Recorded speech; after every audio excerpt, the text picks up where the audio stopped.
지난주에는 하나님의 법궤를 다윗이 가져왔습니다. 우사가 법궤 옮기는 법을 어기고 그 자리에서 죽게 되어지죠.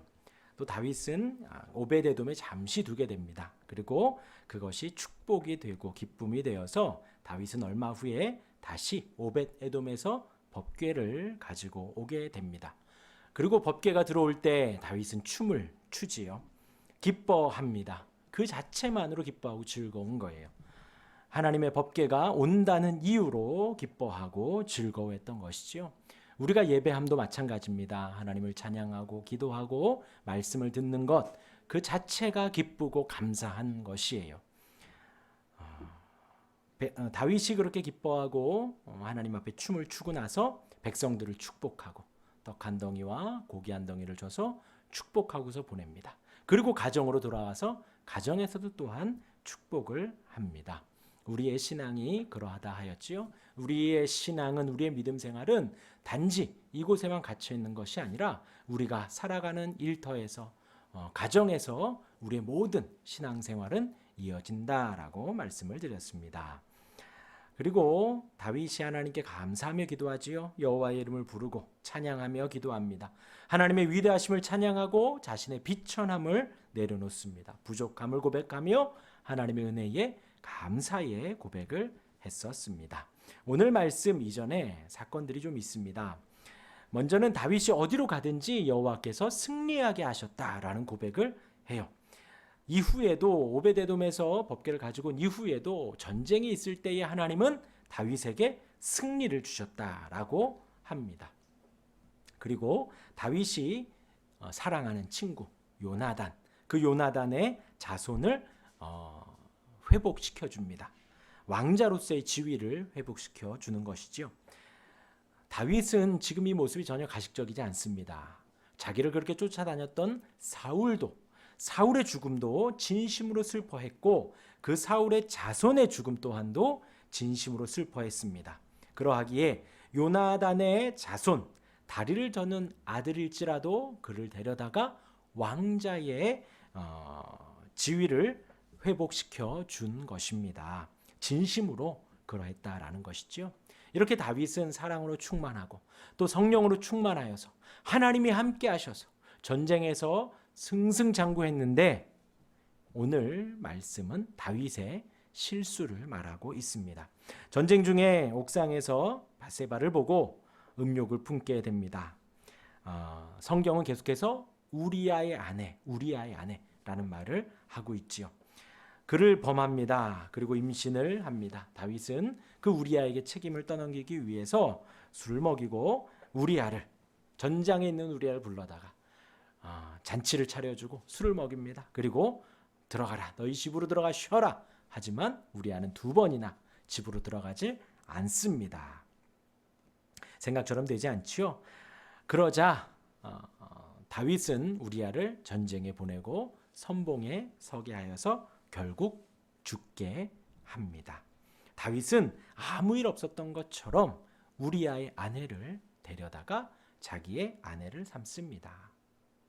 근데 드러난 외형적으로 보면 군인인 남편이 전쟁에 나갔다가 죽고 미망인이 되었던 그 여인을 왕이 거두어 주었다면 그 왕은 선한 왕입니다.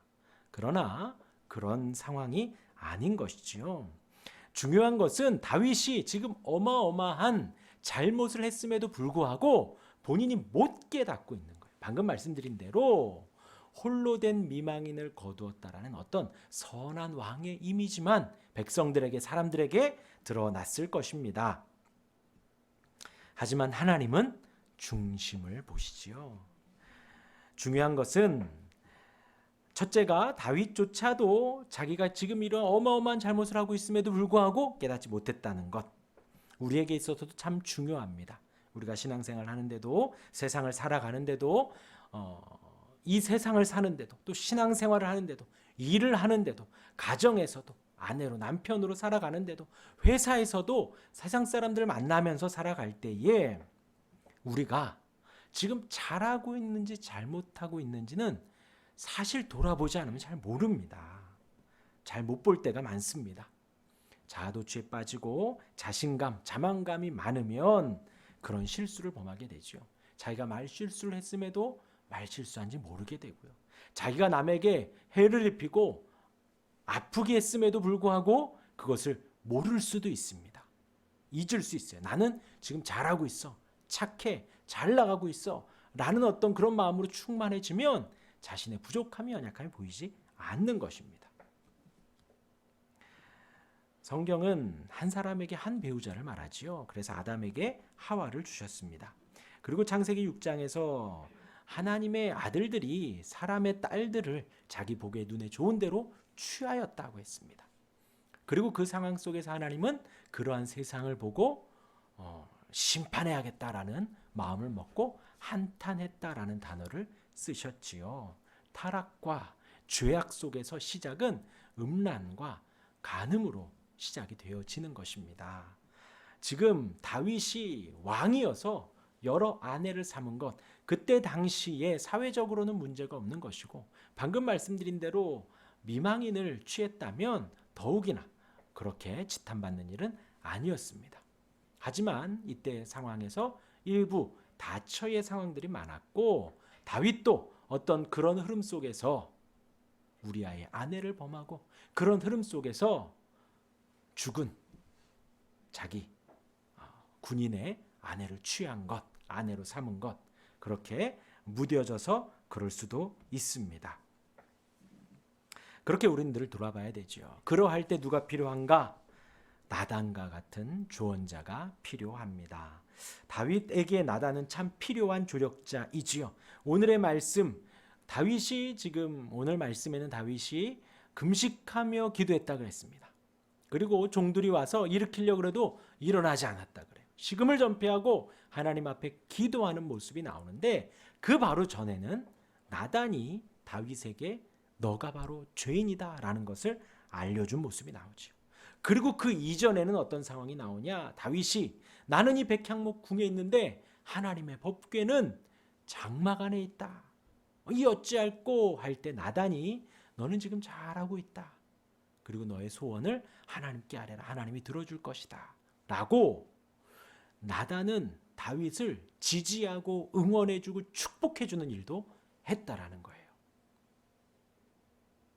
적절하게 축복도 하고 지금 이 잘못된 왕이 지금 이 한나라의 왕이에요.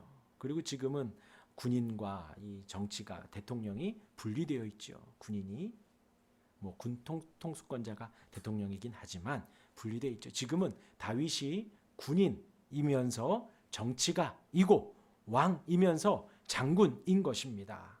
막강한 힘을 가지고 있는데 나단은 그에 대하여서 잘하는 일은 잘한다고 정확히 말해주고 잘못한 일은 잘못하고 있다고 정확하게 지금 말해주고 있는 것입니다. 우리에게도 이런 사람이 꼭 필요합니다. 배우자가 되기도 할 것이고요. 부모님이 되기도 할 것이고요. 혹은 스승, 교수님, 멘토가 혹은 목회자가 되기도 하고요. 등등이 꼭 있어야 합니다. 근데 이제 지금 이 나단과 다윗의 관계와 우리 지금 이 시점에서의 관계, 저와 여러분들 혹은 있는 지금 이 상황에서의 다른 것은 우리는 죄가 많다는 것이지요. 죄와 잘못이 많습니다.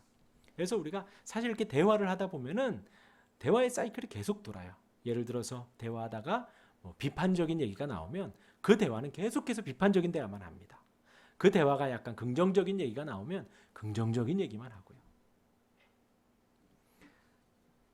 이제 우리의 죄성인 거예요. 죄성. 하나의 생각에 계속해서. 그래서 우리가 만약에 너는 지금 이런 잘못하고 있어. 말씀을 좀 더 읽어야지. 라고 하면 우리 마음 안의 죄성은 사실 하나님의 음성으로 들으면 아멘 하면 좋을 텐데 그런 어떤 지적이나 비평이나 비판을 들으면 욱해. 그리고 이제 더 이상 말을 안 들으려고 그래요. 그게 우리의 죄성인 것이지요. 마음의 문을 이제 닫아버리는 거. 보통 속으로 너는 어떤데? 너나 잘해라. 사실 그런 게 우리의 마음인 거예요. 누군가 나의 잘못을 말해줄 때 아멘하며 들으시고요. 누군가 내가 잘하고 있다라는 걸 이렇게 들을 때 잘 들으시기를 바랍니다. 우리 주변에 이런 사람이 꼭 있어야 된다는 거예요. 꼭. 잘 들으시기 바랍니다. 나에게 살이 되고 피가 될 것입니다. 그렇게 다윗에게는 나단이 있었습니다.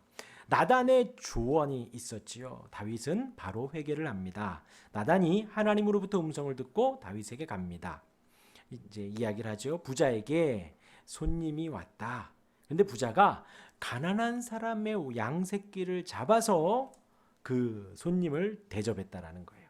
자기에게 양이 많음에도 불구하고 가난한 자의 양을 잡아다가 그렇게 대접했다는 것이지요. 이 이야기를 다윗에게 하자 다윗이 노합니다. 화를 내는 거예요. 그 일을 한 사람을 바로 죽일 것이다 라고 화를 내지요. 그리고 만약에 그렇다면 그 양새끼의 4배나 갚아주어야 할 것이다. 그러자 나단이 다윗을 보고 바로 너가 지금 그렇다.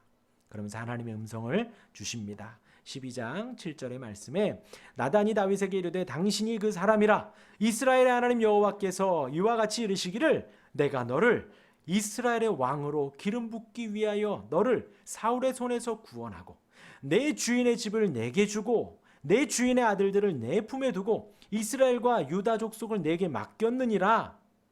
그 다음이 더 만일 그것이 부족하였을 것 같으면 내가 내게 이것저것을 뭐라고요? 더 주었으리라 합니다. 이제 이후에 다윗이 회개하죠. 우리가 잘 기억을 해야 됩니다. 우리가 죄를 짓고 회개하기에 앞서서 해야 할 일은 뭐냐면요. 하나님이 주신 은혜를 묵상해야 된다는 거예요. 회개의 시작은 그러한 감사와 찬양과 은혜와 사랑을 곱씹고 묵상하는 것부터 시작을 하는 거예요.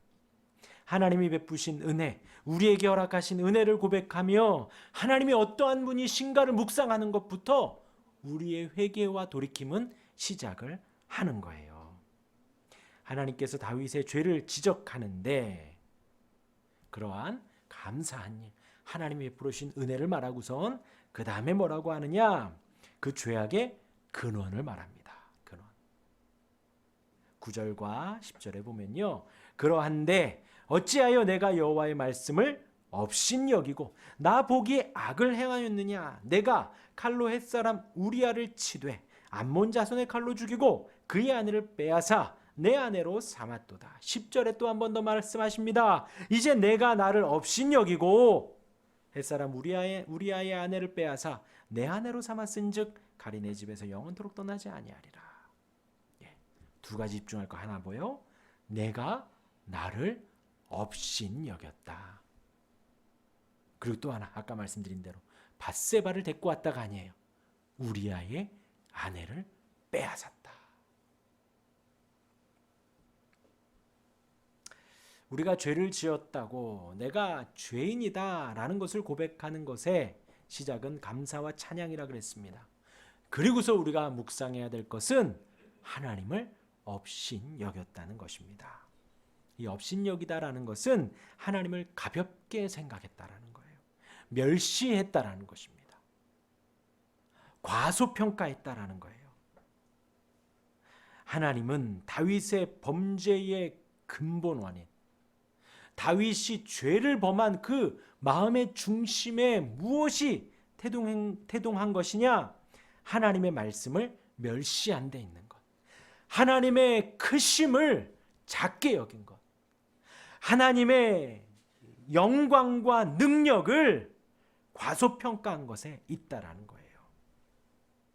여기에서의 하나님은 언약의 하나님, 말씀하신 하나님, 약속하신 하나님, 구원의 하나님을 의미하고 있어요. 그리고 기억할 것은 지금 이 다윗을 세우신 분이 바로 하나님이시라는 거죠. 사울에게서 구원하신 분이라는 거죠.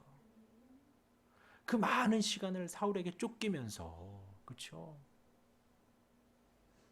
그리고 이제는 이스라엘과 유다의 왕이 됐는데 하나님께서 전쟁마다 승리케 하시는데 그 하나님을 멸시하고 과소평가하고 가볍게 생각하여 그 우리아의 아내를 빼앗았다라는 것입니다. 우리도 마찬가지입니다. 이 세상이 그래요.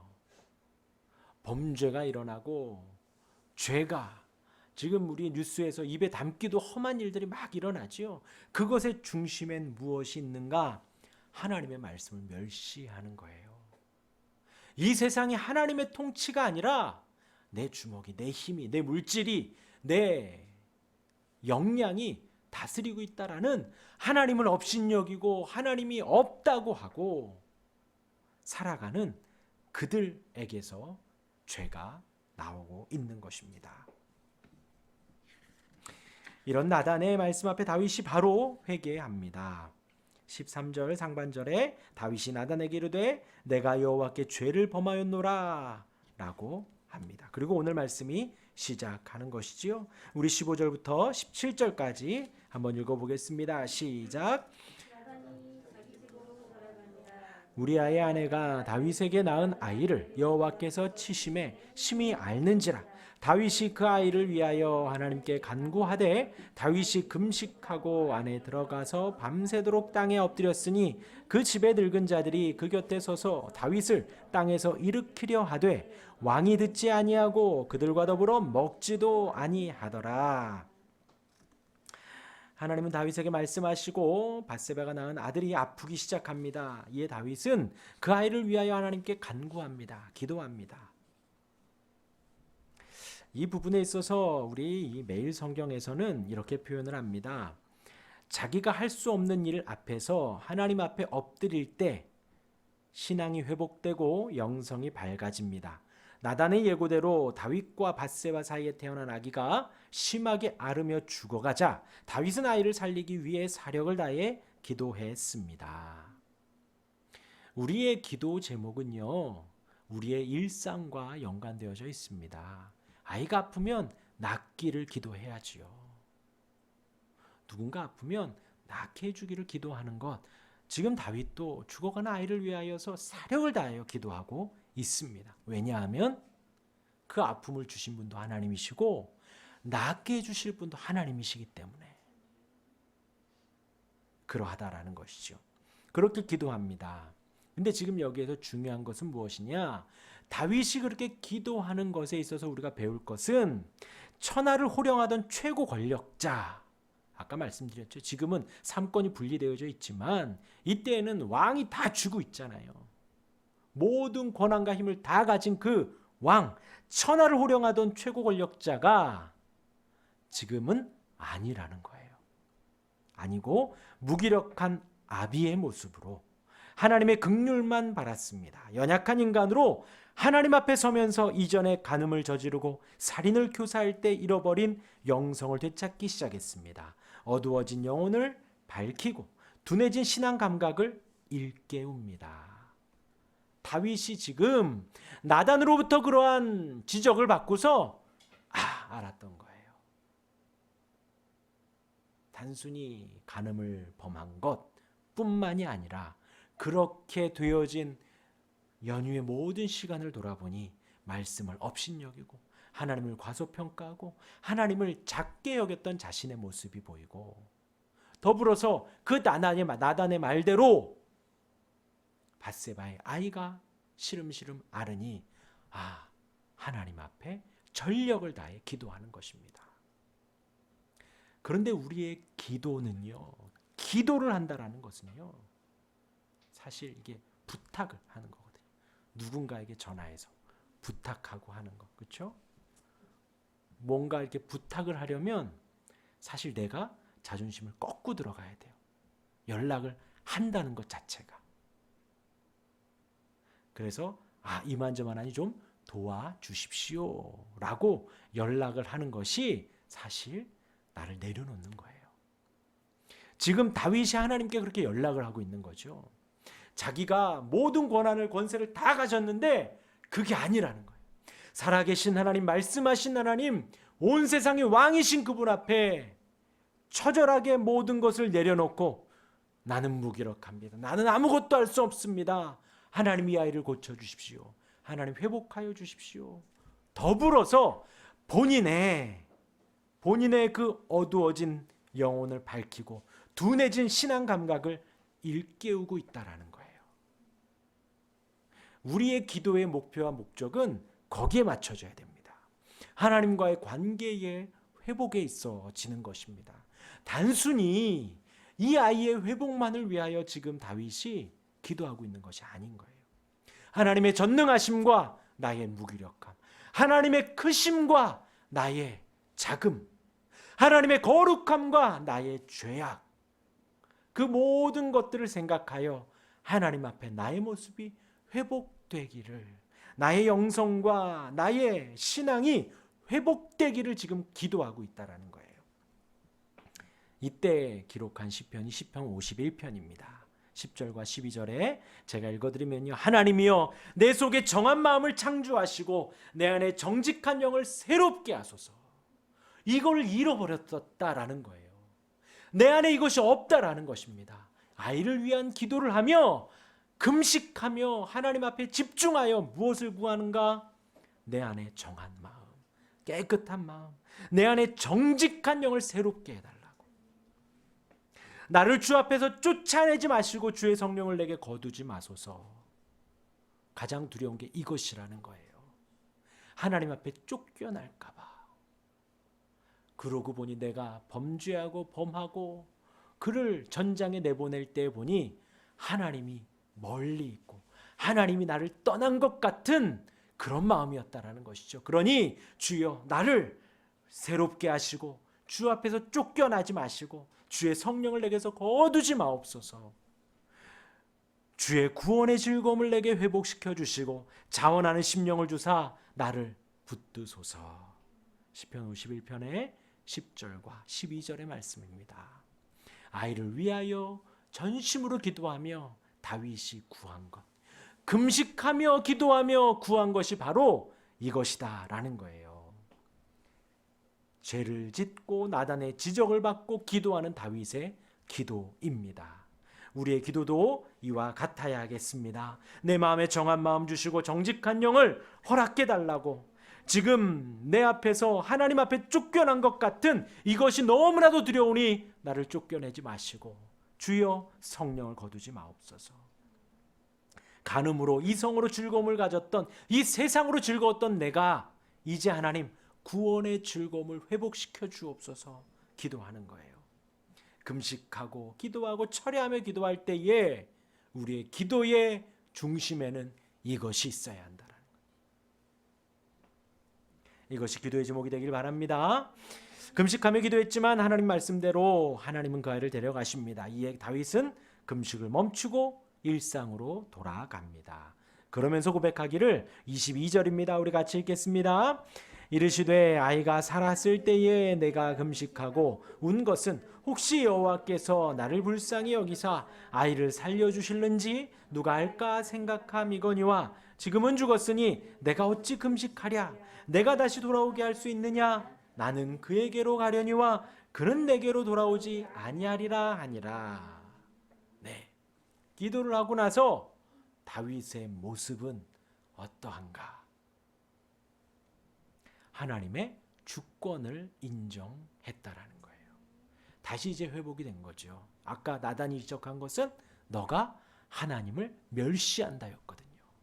그런데 이제 기도하고 나서는 이제 하나님을 존중하는 거예요. 그것이 내 기도한 것과는 다른 결과일지라도 하나님이 하셨기에 존중하는 것입니다. 주권을 인정하는 것이에요. 하나님이 하신 일을 우리가 돌이킬 수 없습니다. 하나님이 여시면 닫을 자가 없고 하나님이 닫으시면 열 자가 없는 것처럼 그 주권을 하나님께 맡겨드린 것입니다. 예수님께서 기도하신 것과 같지요. 이 잔을 내게서 옮겨 주옵소서 하고 땀방울이 핏방울이 되도록 기도하시지만 내 원대로 마옵시고 아버지의 원대로 하옵소서 하십니다. 그리고 군인들이 왔을 때에 순순히 자발적으로 능동적으로 따라가십니다. 우리 인생의 주인은 하나님이십니다. 하나님께서 인도하시고 하나님께서 허락하시고 우리를 이끌어 가십니다. 하나님께서 다윗을 인도하셨어요. 다윗이 어디로 가든지 여호와께서 이기게 하시니라. 그 은혜와 축복 가운데 다윗은 죄를 지었습니다. 우리는 짓지 않도록 노력해야겠죠. 그럼에도 죄악 속에 있었다면 우리는 늘 말씀 앞에 우리를 돌아보며 우리의 잘못을 고해야 합니다. 그리고 우리는 말씀을 통하여서 목회자나 부모나 멘토나 스승이나 혹은 자녀들 혹은 여러 주변의 이야기들을 통하여서 지적을 받는다면 언제든 돌이키고 회개하고 겸손히 무릎 꿇는 우리가 되기를 바랍니다. 그리고 하나님께 기도합니다. 다른 것이 아니라 내가 하나님께 집중하고 하나님이 주신 구원의 기쁨을 회복하도록, 정직한 영을 회복하도록 성령을 거두어가지 마시기를 기도하는 거예요. 그것을 간절히 기도하는 것입니다. 그렇게 기도했음에도 상황 환경이 바뀌지 않는다고 할지라도 그 상황을 받아들이는 거예요. 하나님이 주신 것이니 그것이 기쁨이든 슬픔이든 받아들이고, 그것이 내가 원하던 것이든 원치 않는 것이든 인정하며 살아가는 것입니다. 그것이 하나님이 원하시는 삶입니다. 하나님은 우리를 사랑하시지요. 우리를 그렇게 인도하십니다. 그 사랑을 힘입어 다윗의 삶과 같이 우리가 살아가길 원하고, 성도의 삶이 그리 살아가고 저와 여러분들의 삶이 그리 되기를 주님의 이름으로 축원합니다. 아멘.